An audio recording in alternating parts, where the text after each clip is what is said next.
Halo guys, perkenalkan nama saya Cindy Indriani dengan NIM 2201150 dari Program Studi Teknologi Pendidikan di Universitas Kristen Indonesia Toraja.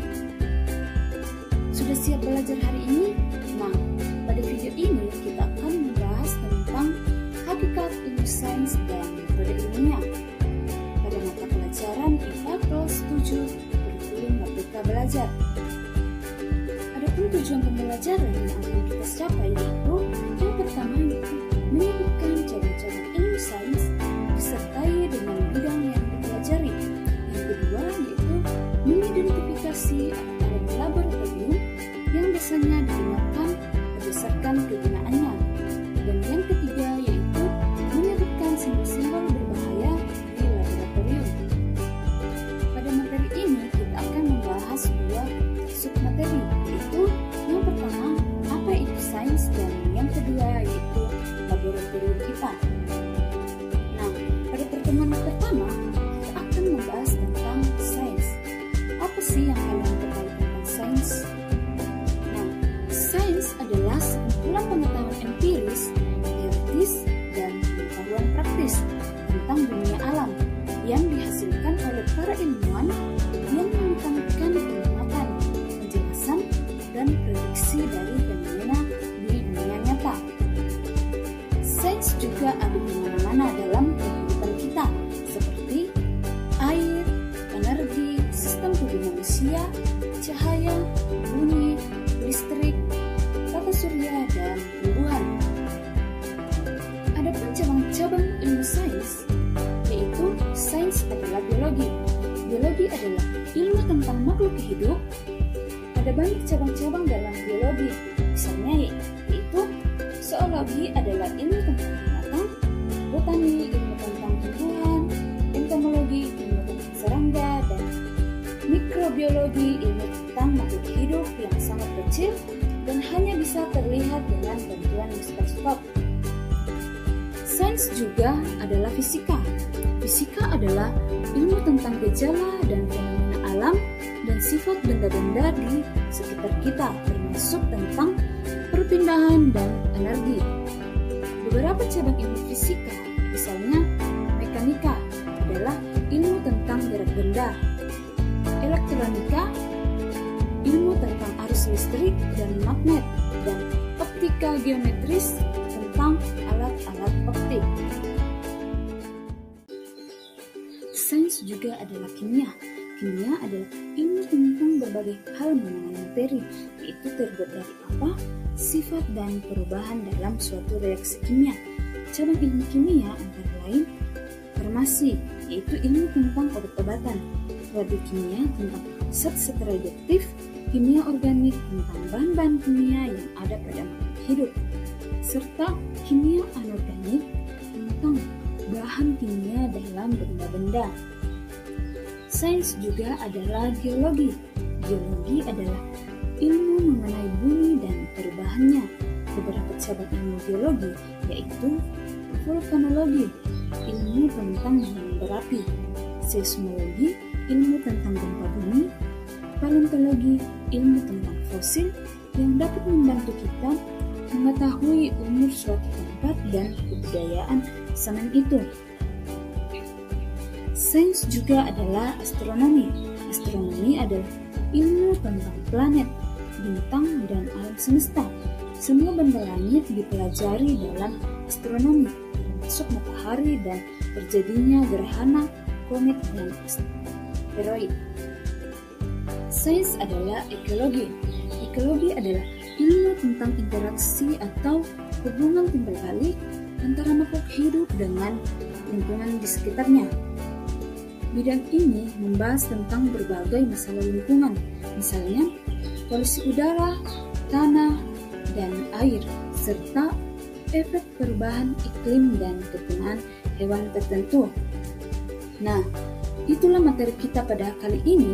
Selanjutnya kita masuk ke latihan. Kerjakanlah soal-soal di bawah ini.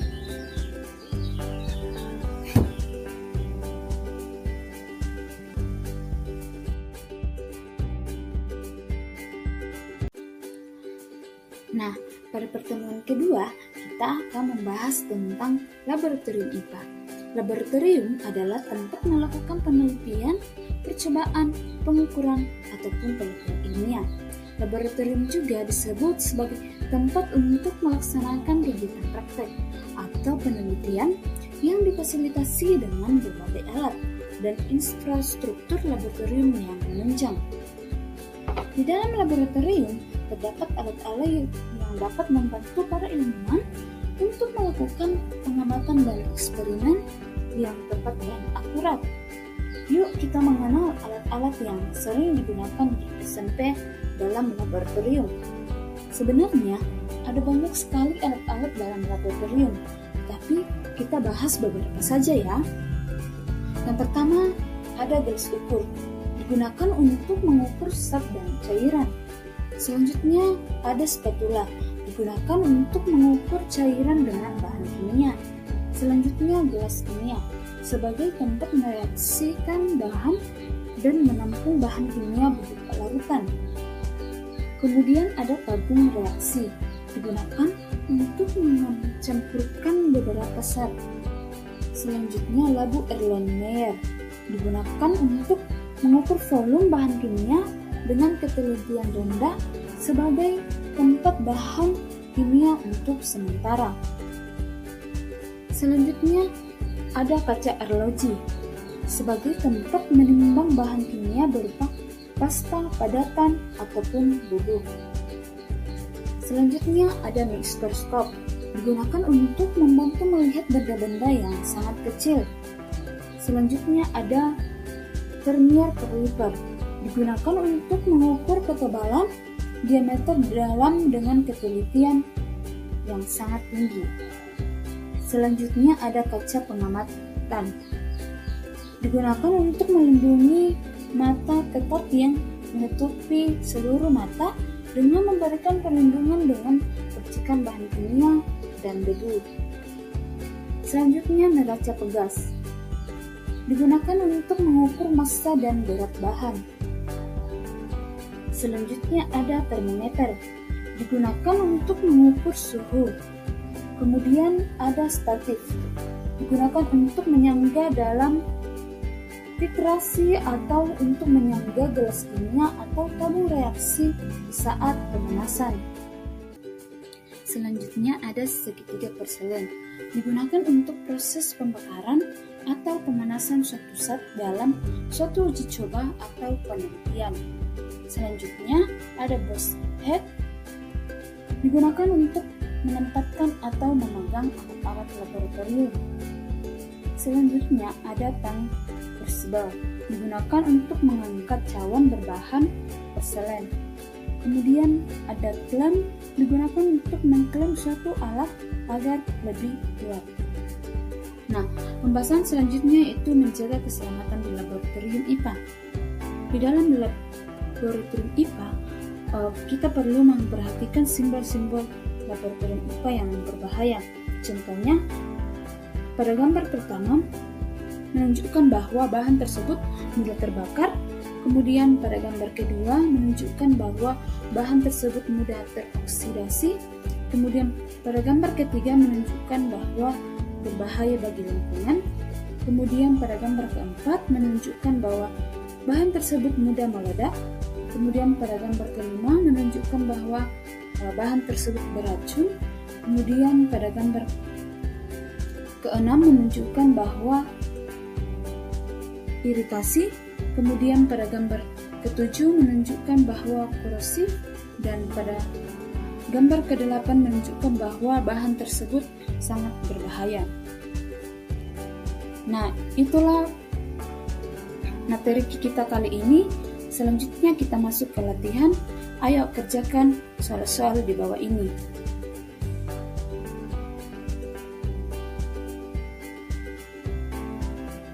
Nah, sekian video pembelajaran dari saya. Mohon maaf apabila ada kesalahan dalam pengucapan atau materi yang disampaikan. Semoga apa yang saya sampaikan dapat bermanfaat bagi kita semua.